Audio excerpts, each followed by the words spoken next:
Bueno, estamos en el capítulo número 1, hoy día corresponde a la sesión 3. Es interesante esta epístola, está en el contexto de lo que se llaman las epístolas pastorales. Está puesta en la Biblia después de Segunda de Timoteo, pero eso no es el orden cronológico. Segunda de Timoteo fue la última epístola que escribe el apóstol Pablo, y Tito parece que está entre medio de Primera y Segunda de Timoteo. Timoteo tenía que lidiar con un problema que estaba en una iglesia y en una provincia y en un lugar que era... ¿Se recuerdan? ¿Dónde estaba Timoteo? No, ese era Tito. Él tenía que lidiar con una iglesia grande, una iglesia que había establecido Pablo, donde Pablo había pasado harto tiempo. Era la iglesia en Éfeso. Y tenía que lidiar con un montón de cosas ahí.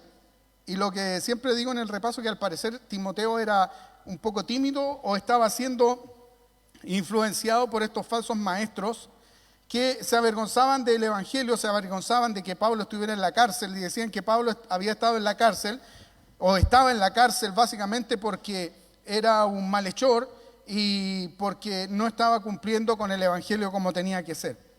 En el primer capítulo Pablo anima a Timoteo y le dice, entre otras cosas, no te avergüences, anima el fuego del don que hay en ti.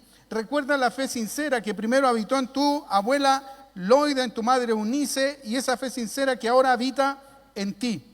Y tiene que animarlo porque él tiene que resolver un montón de problemas en la iglesia, y estos falsos maestros se estaban levantando, se metían en las casas, engañaban a las mujeres y las llevaban cautivas y conseguían sus propósitos egoístas. Me gusta como un predicador lo ordenó de estos falsos maestros. Estos falsos maestros básicamente tenían 3 características. 1, eran amadores de sí mismos, es decir, se amaban mucho a ellos. Eran avaros, es decir, amaban el dinero. Y tercero, dice, son más amantes de los placeres de este mundo que de Dios mismo. Esos eran las personas con las que tiene que lidiar Timoteo. Y ahora Tito, estamos estudiando, Tito está en otro lugar, está en la isla de Creta. Y tiene que lidiar con unos problemas similares con estos falsos maestros, pero él tiene que ir a ordenar un poquitito la casa, porque esta era una iglesia, podríamos decir una iglesia joven, era una iglesia que no tenía un liderazgo conformado, y Pablo le dice a Tito, es como... Pablo lo saluda, le da el saludo protocolar. Entre las cosas que dice a Tito, verdadero hijo en la común fe. Lo trata como su hijo, pero inmediatamente entra, como decimos en Chile, 3 cucharadas y a la papa al tiro. Le dice, por esta razón te dejé en Creta. ¿Por qué razón Pablo dejó a Tito en Creta? ¿Qué tenía que hacer?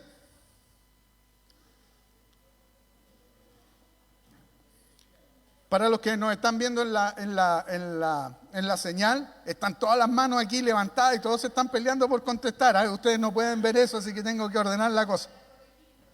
Tenía que corregirlo y tenía que nombrar líderes. Les llama ancianos, en otra parte llama obispos, que básicamente tenía que poner líderes en las iglesias jóvenes. Y da una serie de características. Tenían que ser, ustedes me corrigen, buenos predicadores.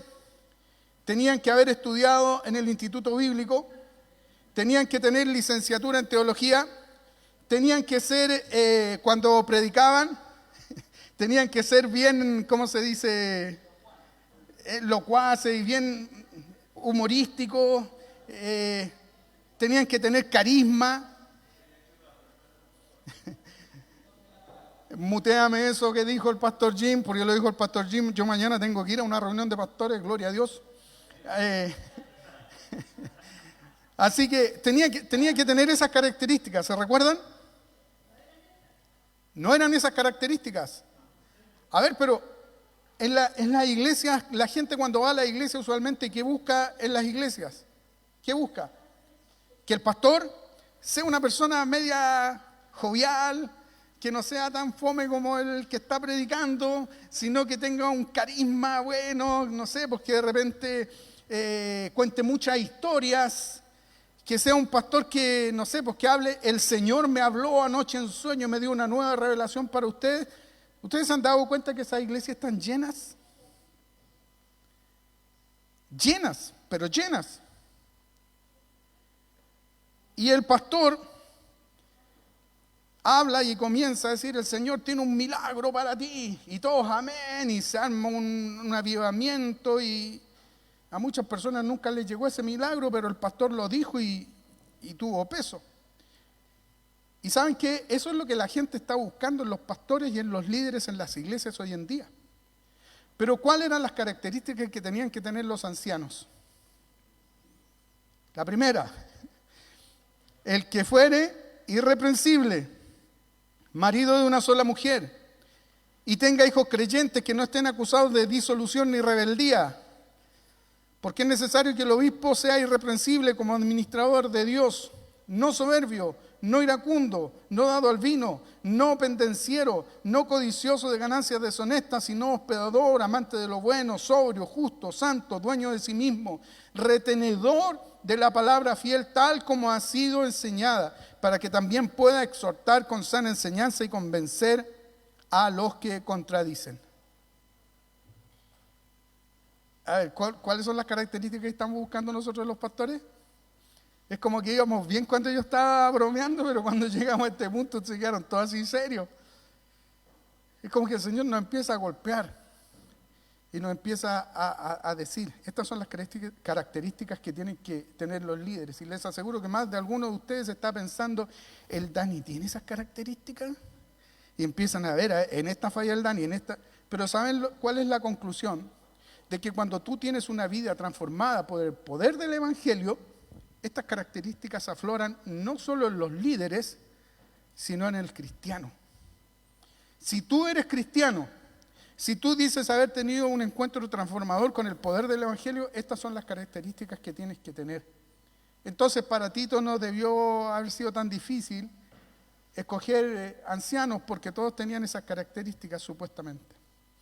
Entonces tenía que terminar el trabajo pendiente, resolver todos esos problemas, establecer los ancianos.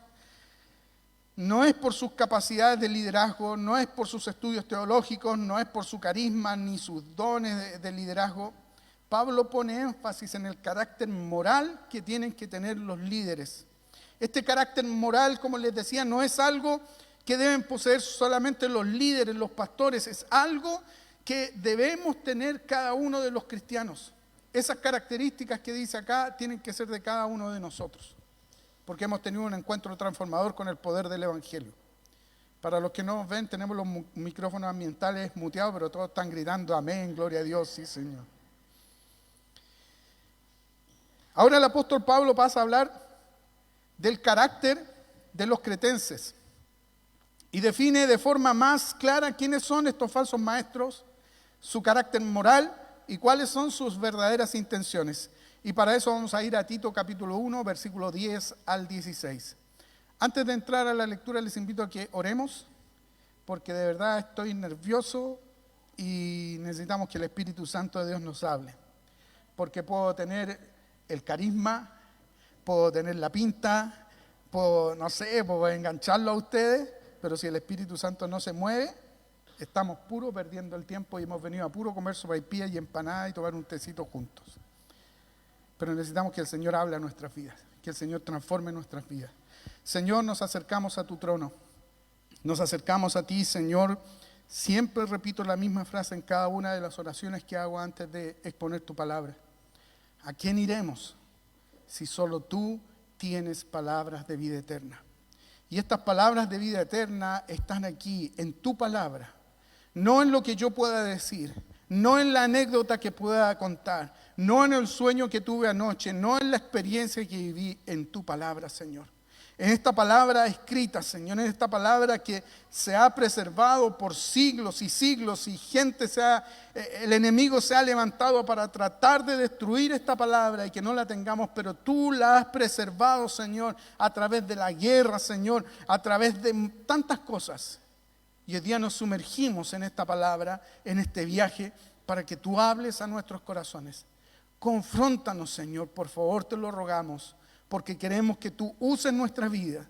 No estamos aquí simplemente para escuchar una exposición de tu palabra, estamos aquí para que tú nos transformes y puedas usarnos adecuadamente a cada uno de nosotros para la extensión de tu reino. Gracias, Señor. Descansamos en ti, en el nombre de Jesús. Amén. Lo primero que le dice Pablo a Timoteo es que el anciano que él va a nombrar es un anciano que debe tener características intachables. Ese es el anciano que Pablo tiene que nombrar. Y ahora empieza a decir el por qué esos ancianos han de ser así. Vamos a la lectura. Dice, porque hay muchos contumaces, habladores de vanidades y engañadores, mayormente los de la circuncisión, a los cuales es preciso tapar la boca, que trastornan casas enteras enseñando por ganancia deshonesta lo que no conviene. Ese es el versículo 11. Uno de ellos, su propio profeta, dijo, los cretenses, siempre mentirosos, malas bestias, glotones, ociosos. Este testimonio es verdadero. Por tanto, repréndeles duramente para que sean sanos en la fe, no atendiendo a fábulas judaicas ni a mandamientos de hombres que se apartan de la verdad. Todas las cosas son puras para los puros, mas para los corrompidos o incrédulos nada les es puro, pues hasta su mente y su conciencia están corrompidos. Profesan conocer a Dios, pero con los hechos lo niegan, siendo abominables y rebeldes, reprobados en cuanto a toda buena obra. El anciano que Pablo va a nombrar, decíamos, es un anciano que debe tener una característica principal, debe ser irreprensible. Que nadie tenga nada que decir del anciano, del líder que Pablo pone en la iglesia. ¿Por qué? Cuando hablamos del carácter moral intachable, nos referimos básicamente a una personalidad transformada por el poder del Evangelio. En Timoteo veíamos que Pablo le decía a Timoteo, no te avergüences del Evangelio por el cual yo estoy preso. El Evangelio es poder. El Evangelio es un poder que llega para transformar vidas, llega para rescatarnos de lo más oscuro, llega para rescatarnos de la muerte misma. Ese es el poder del Evangelio. Entonces, un carácter transformado por el poder del Espíritu Santo a través del Evangelio, esa es la persona que es intachable. El líder debe ser intachable porque, y ahora comienza Pablo a decir, porque hay muchos. ¿Se fijan la expresión que dice? Hay muchos. No dice, son algunos los que se están metiendo, los que están tergiversando el Evangelio. Pensemos en nuestra época. ¿Cuántos hay que están predicando por todas partes por ganancias deshonestas? ¿Cuántos son los pastores y líderes que están predicando en las iglesias para puro conseguir la ofrenda y sacar el dinero de los bolsillos de sus miembros? ¿Cuántos pastores hay que comienzan a predicar de que Dios tiene tal cosa para ti y que ven a Cristo y entrega tu ofrenda y lo único que hacen es sacarle dinero? ¿Cuántos hay? Pone YouTube. ¿Cuántos son? Muchos. Y este no es un problema nuestro, de nuestra época. Es un problema con el que estaba lidiando Pablo. Hay muchos, y comienza a describirlos como son. Dice, estos muchos son contumaces. No acostumbramos a decirle a una persona, eres contumaz. No es una palabra que esté en nuestro diccionario, pero por lo como suena me da la impresión que es algo fuerte, ¿eh? Contumaces, habladores de vanidad, engañadores. En primer lugar, Pablo le advierte a Timoteo, son muchos. Como decíamos, en nuestro contexto hay muchos también que son como estas personas, son contumaces. Estas personas contumaces son las personas, la clase de personas que no se someten a ninguna autoridad. Esta palabra describe básicamente a alguien rebelde. ¿Han conocido personas así? La persona que no quiere someterse ni a Dios ni a la palabra. Es una persona que cuando le hablan y la confrontan con la palabra, simplemente busca un montón de argumentos para seguir haciendo y seguir metido en su pecado. Son personas rebeldes, no quieren someterse a Dios ni a la sana doctrina. En el versículo 1, o sea, en el versículo 6 del capítulo 1, Pablo le dice que el anciano debe tener hijos que no sean rebeldes. Y aquí está hablando de estos hijos que está como tomando un poquitito la palabra contumaz, tiene que ver con esa rebeldía. Esas personas que no quieren someterse a nadie. No se van a someter a la autoridad espiritual porque no se han sometido a Dios, no se han sometido a su evangelio, no se han sometido a la palabra. Esas personas, ese tipo de personas son personas contumaces. Son desobedientes a la palabra de Dios. El anciano debe tener hijos que no sean rebeldes. Ahora, si estos falsos maestros son rebeldes, contumaces, ¿cómo serán sus hijos? ¿Han pensado en algún líder así que es como rebelde, que no se somete a nada? Y ustedes están pensando inmediatamente en los hijos que tenían, ¿cómo eran?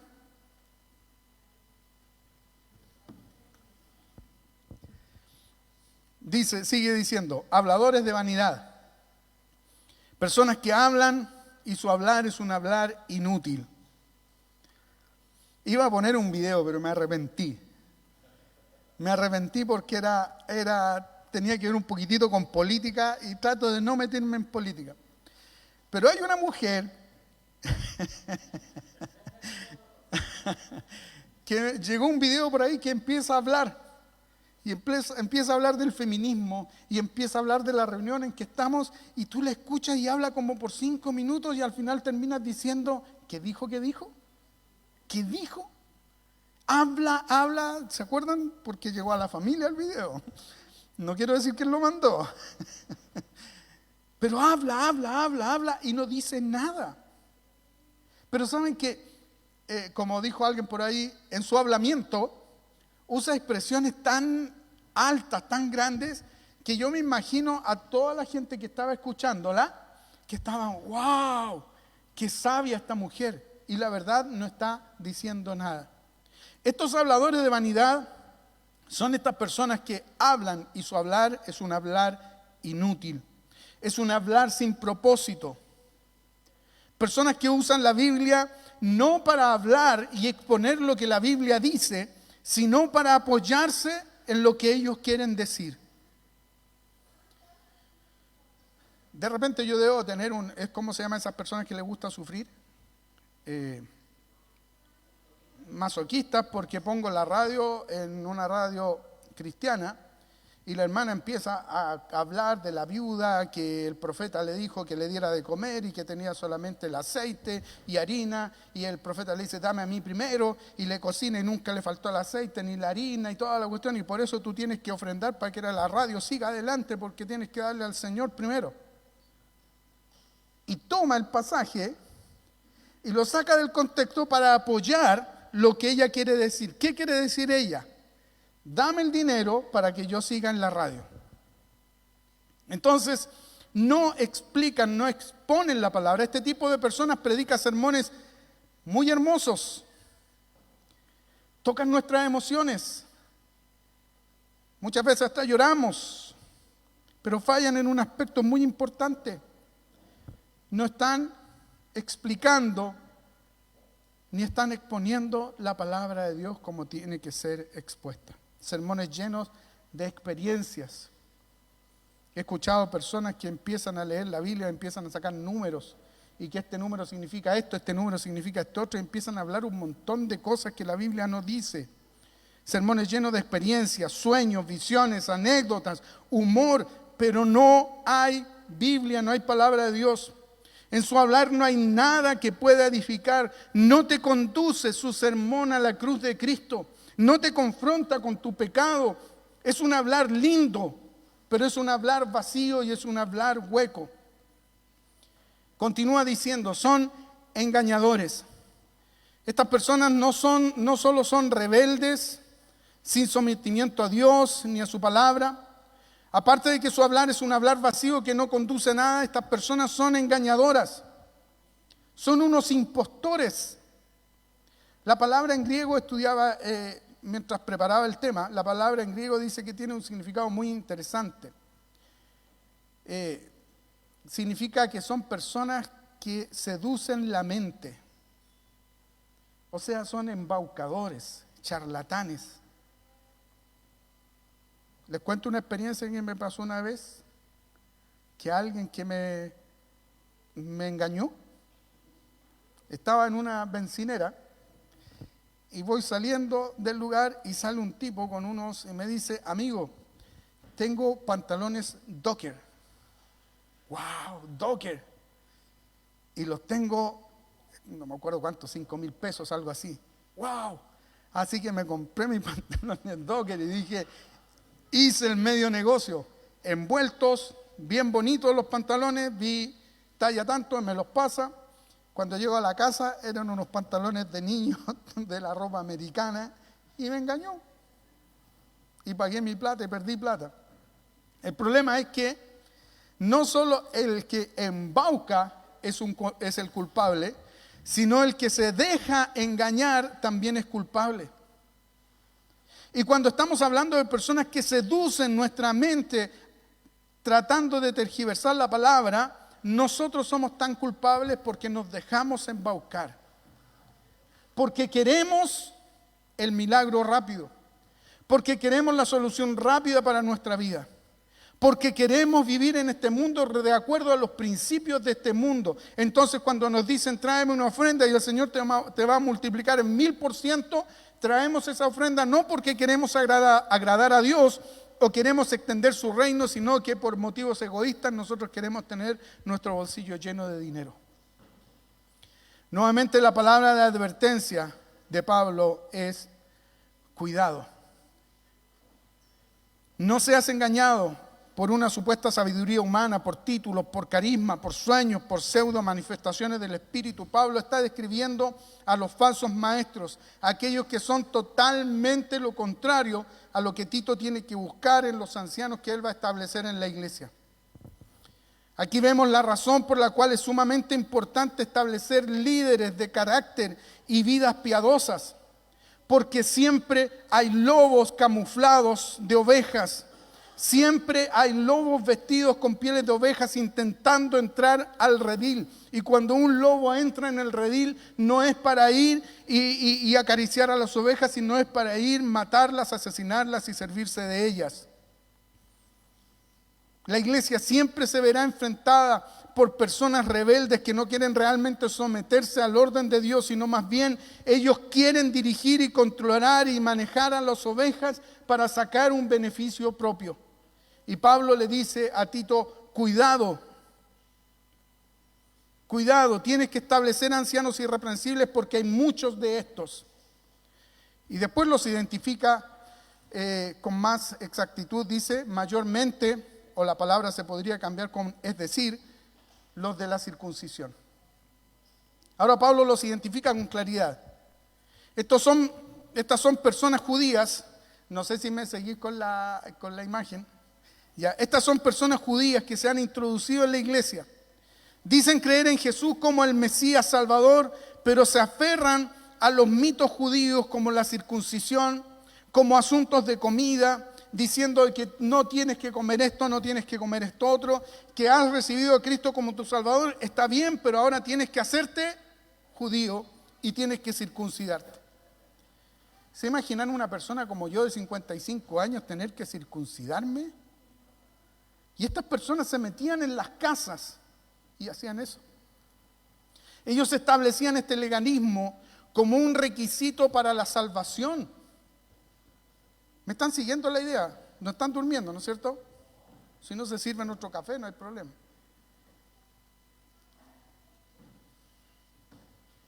Ellos establecían este legalismo, fíjense, como un requisito para la salvación. La salvación es por gracia. Es un favor no merecido. Es un regalo de Dios. ¿Tienes que hacer algo para obtener la salvación? Nada. Cristo pagó el precio en la cruz del Calvario. Y ellos dicen, está bien, pero ahora tienes que cumplir estos requisitos para que puedas ser salvo. Quizás consideraban la circuncisión como una marca de suprema excelencia. Este fue un problema de estos judíos. Ahora, hay que entender, Pablo no está hablando en contra de los judíos. ¿Me están siguiendo la idea? Está hablando en contra de este grupo que es llamado en los términos bíblicos los judaizantes. Los que se decían ser cristianos, pero seguían manteniendo los legalismos de la ley. Pablo tuvo un eterno problema con estos tipos. En Gálatas habla contra ellos en un montón de cartas, pero en Filipenses capítulo 3, versículos 2 y 3, fíjense cómo los trata. Dice, guardaos de los perros. ¿Se fijan cómo los trata? Guardaos de los perros, guardaos de los malos obreros, guardaos de los mutiladores del cuerpo, porque nosotros somos la circuncisión, los que en espíritu servimos a Dios y nos gloriamos en Cristo Jesús, no teniendo confianza en la carne. Como les decía, Pablo tiene que lidiar muchas veces con estos tipos. Estas personas siempre tergiversan el Evangelio, cambiándolo por uno con demandas y requisitos que ellos deciden. ¿Cuántas iglesias hay donde se dice que la mujer, para que pueda ser salva, tiene que usar el pelo largo? No pueden estar con vestidos. Ahora, muchas de esas cosas son simplemente tradición, pero en algunas iglesias las toman como algo que es parte de tu salvación. Estas personas pueden ser de un legalismo no bíblico, religioso y extremista, agregar leyes y requisitos para la salvación, como eran este grupo de personas. O pueden ser también el otro extremo. Pueden ser personas extremadamente liberales y permisivas con el pecado. Te pueden decir, no te preocupes, Dios te ama tal y como eres. Sigue en tu pecado, Dios te ama igual. O sea, tenemos los que son legalistas y los que son extremadamente liberales. Este era el pensamiento que había en la cultura cretense. Ambos contradicen el mensaje de la gracia del Evangelio y contradicen la obra santificadora del Espíritu Santo. ¿Qué debe hacer Tito con estas personas? ¿Qué dice continúa diciendo el pasaje?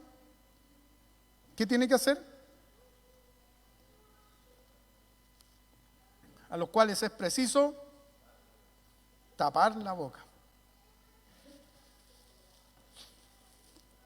¿Cuántas veces en una discusión has estado con unas ganas tú de ponerle la mano en la boca a la persona y cállate un rato? La palabra que es usada aquí para tapar, que se traduce como tapar la boca, es poniendo un bozal o poniendo una mordaza. Es como cuando vemos en las películas que secuestran a alguien y le ponen ese scotch o duct tape y se lo ponen en la boca para que esté callado.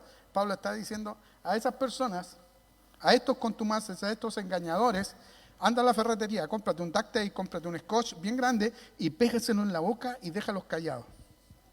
Ahora, es un chiste. ¿Se recuerdan que el pastor tiene que ser chistoso también? Tito tenía que entrenar a los ancianos para que ellos tuvieran la capacidad de dejar callados a estos falsos maestros. No por medio de la violencia, sino por medio de la exposición correcta de la palabra de Dios. Tenían que asegurarse de que estas personas no ganaran audiencia. Esto porque si a este tipo de personas tú les das el mínimo espacio, ellos, dice el pasaje, trastornan casas enteras. Es decir, llevan a la confusión a familias enteras, apartándolas de la verdad. Es interesante la estrategia de estos falsos maestros. Dice que estas personas trastornan casas enteras. ¿Qué decía 2 de Timoteo? En el capítulo 3, versículo 6, dice, porque de estos son los que se meten en las casas y llevan cautivas a mujercillas cargadas de pecados, arrastrándolas por diversas concupiscencias. ¿Cuál es la estrategia de estos falsos maestros, de estos engañadores? Se empiezan a meter despacito, se empiezan a meter en las casas y empiezan a engañarte, y de repente tú no te das cuenta y estás criticando la labor del pastor y estás criticando la labor del anciano, y la iglesia ya no era tan bacán como antes, porque te empiezan a mostrar cosas.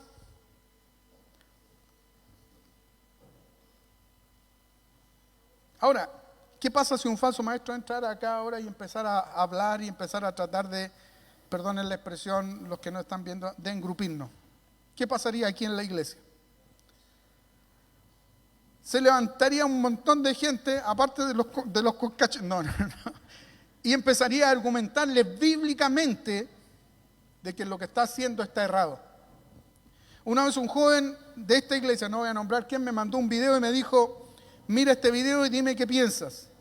Y me mostró el video y después lo conversamos ese video.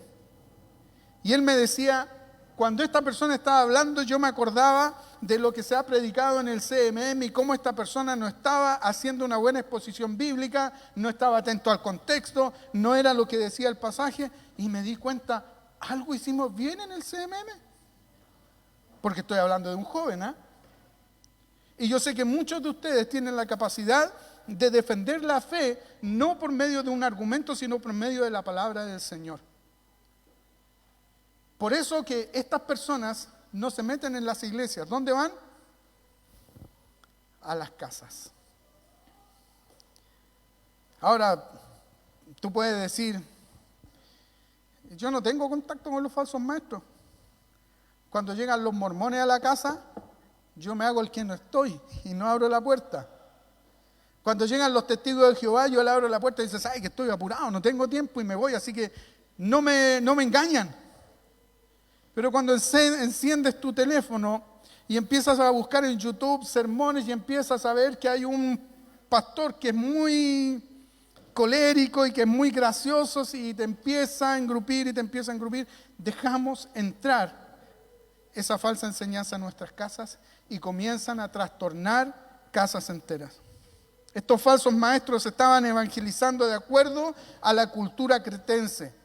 ¿Y qué dice Pablo de los cretenses? No sé si viene una imagen ahora. Dice: uno de ellos, su propio profeta, dijo de los cretenses: siempre mentirosos, malas bestias, glotones y ociosos. Incluso este hombre que es Parmínides, sí, este hombre que era considerado un profeta en la isla de Creta, dijo esto acerca de los cretenses: los cretenses son siempre mentirosos, malas bestias, glotones y ociosos. Creta era conocida en el mundo antiguo por su inmoralidad, y Pablo cita a este filósofo poeta de Creta llamado Epiménides, me equivoqué, Epiménides,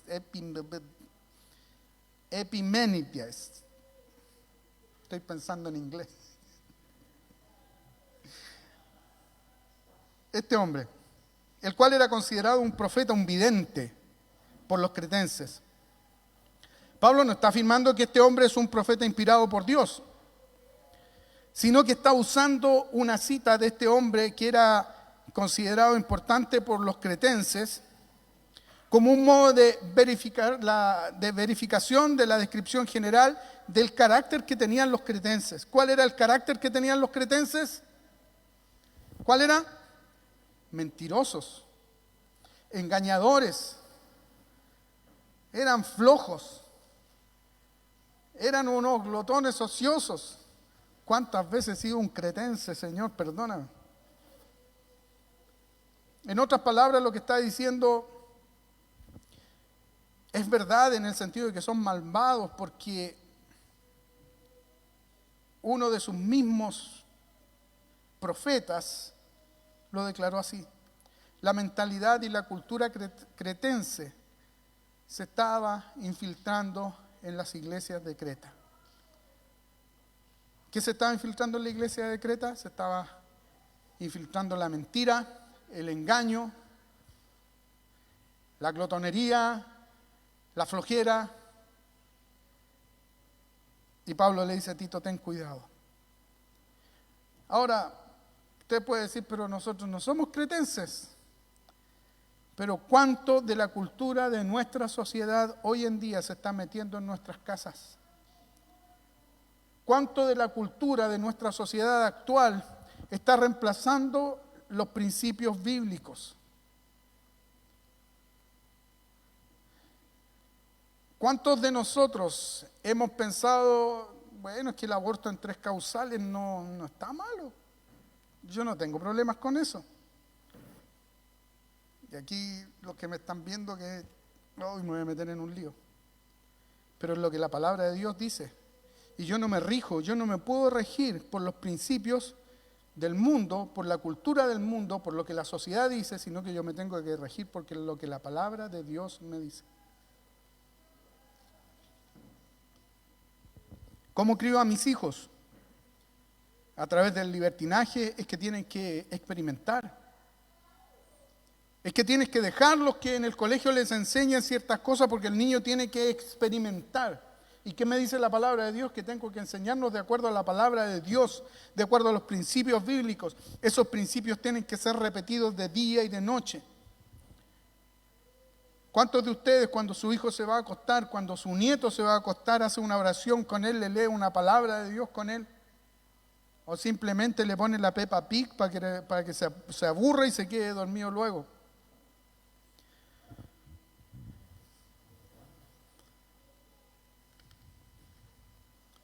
Pablo continúa diciendo que el testimonio que dijo este profeta es un testimonio verdadero. Este testimonio, esto que dice Epiménides, es verdad. Los cretenses, siempre mentirosos, malas bestias, glotones y ociosos, es verdad. Así que repréndeles con severidad. Este testimonio es verdadero, por tanto, repréndeles duramente para que sean sanos en la fe. Los que están prestando atención de la iglesia en Creta a estas falsas enseñanzas, a estos que promueven estas falsas enseñanzas, en la iglesia Pablo los tiene que reprender duramente. Le dice a Tito, repréndeles con dureza, llámenle la atención con dureza. No con el afán de castigarlos, sino con el afán de que ellos tengan un encuentro verdadero con Cristo y su fe sea una fe sana, sea una fe bíblica. ¿De qué manera se logra esto? Continúa diciendo el mensaje, no atendiendo a fábulas judaicas ni a mandamientos de hombres que se apartan de la verdad. Hoy en día en internet encontramos a pseudo predicadores que te hablan de un montón de cosas, te hablan de fábulas, te hablan de Adán y Eva, te hablan de extraterrestres de acuerdo a la Biblia, te hablan un montón de estupideces que no están de acuerdo a los principios bíblicos. Y Pablo le dice a Tito, a esos tipos repréndeles con dureza para que haya un cambio en sus vidas. Estas historias que ellos hacen uso, las fábulas judaicas, los mandamientos, pretendían tener una base bíblica, pero en realidad eran ordenanzas de hombres, que lo único que producían era oscurecer el verdadero sentido de la ley. Y continúa diciendo, todas las cosas son puras para los puros, más para los corrompidos e incrédulos, nada les es puro, pues hasta su mente y su conciencia están corrompidas. Este pasaje como que me costó entenderlo y tuve que darle varias vueltas porque yo no tengo ciertas habilidades, entonces lo tuve que... Y es más simple de lo que parece. Ahora, muchas personas lo usan fuera de contexto, cuando están haciendo a alguien y alguien va y los reprende y le dice, ¿sabes que lo que estás haciendo tú está malo? No, pero es que tú tienes la mente corrompida. ¿Le ha pasado eso? Que uno reprende a alguien y le dice, no, es que tienes la mente corrupta, tú y todas las cosas son puras para los puros, más los corrompidos e incrédulos. Nada les es puro. ¿Sabes lo que está diciendo? Pablo deja claro que no es cuestión de lo que tú haces o dejas de hacer. Porque los judíos decían, no tienes que comer ciertas cosas, no tienes que comer esto. Pablo está dejando en claro que no se trata de lo que comes o dejas de comer. Pablo está haciendo como eco de las palabras de Jesús, cuando en Mateo 15:11 dice, no lo que entra en la boca contamina al hombre, más lo que sale de la boca, esto contamina al hombre. Sigue diciendo Jesús, ¿no entendéis que todo lo que entra en la boca va al vientre y es echado en la letrina. O sea, todo lo que tú te metes en la boca, tarde o temprano es digerido y se va por el desagüe. Pero lo que sale de la boca, del corazón sale, y esto contamina al hombre. Porque del corazón salen los malos pensamientos, los homicidios, los adulterios, las fornicaciones, los hurtos, los falsos testimonios, las blasfemias. Estas cosas son las que contaminan al hombre. Pero el comer con las manos sin lavar no contamina al hombre. Lo que está diciendo Pablo aquí es que estas personas parecían tener una integridad y parecían mantenerse apegados y exigían no comer y hacer ciertas cosas. Y Pablo le está diciendo, no se trata de eso. Porque ellos podían mantenerse muy correctos en estas cosas, pero su corazón estaba deseando lo que no había que desear. Pablo termina esta parte dejando en claro que estas personas son difíciles para lidiar. Tito tenía que hacerles frente. Los ancianos debían ser capacitados para enfrentar a estos falsos maestros porque son personas difíciles de tratar. ¿Y qué hace difícil el trato con estas personas? Dice el versículo 16, profesan conocer a Dios, pero con los hechos lo niegan, siendo abominables y rebeldes, reprobados en cuanto a toda buena obra. Estas personas hablan como cristianos, tienen apariencias de cristianos, pero con sus hechos y con su vida niegan el poder del Evangelio, niegan a Cristo, niegan la cruz de Cristo, niegan todo eso. Es interesante que no solo no debemos dejarnos llevar por lo que dicen, sino que también debemos observar cómo ellos viven para tomar las decisiones sabias. Niegan a Dios siendo abominables. Fíjense las palabras que usa Pablo. Siendo abominables y rebeldes, reprobados en cuanto a toda buena obra. Este es el carácter de los hermanos cretenses. Y tú estás pensando, sí, está bien los cretenses. Pero ¿sabes lo que siempre hago yo cuando termino de preparar un estudio? ¿Cuántas veces yo me he comportado como un cretense? ¿Cuántas veces yo he tenido estas características? ¿Cuántas veces he sido un engañador? ¿Cuántas veces he lidiado con ganancias deshonestas? Y lo único que tengo que hacer es acercarme a los pies de Cristo y pedirle perdón. Perdóname, Señor, purifícame, porque quiero ser un anciano intachable. Quiero que, y siempre en esta parte como que me voy en la bola así como emotiva, quiero que mis sobrinos, cuando me vean a mí, no vean al tío Dani, que el tío Dani juega conmigo, quiero que vean a Cristo. Quiero que ellos quieran ser como yo trato de ser como Cristo. Y eso es lo que la palabra me confronta a hacer.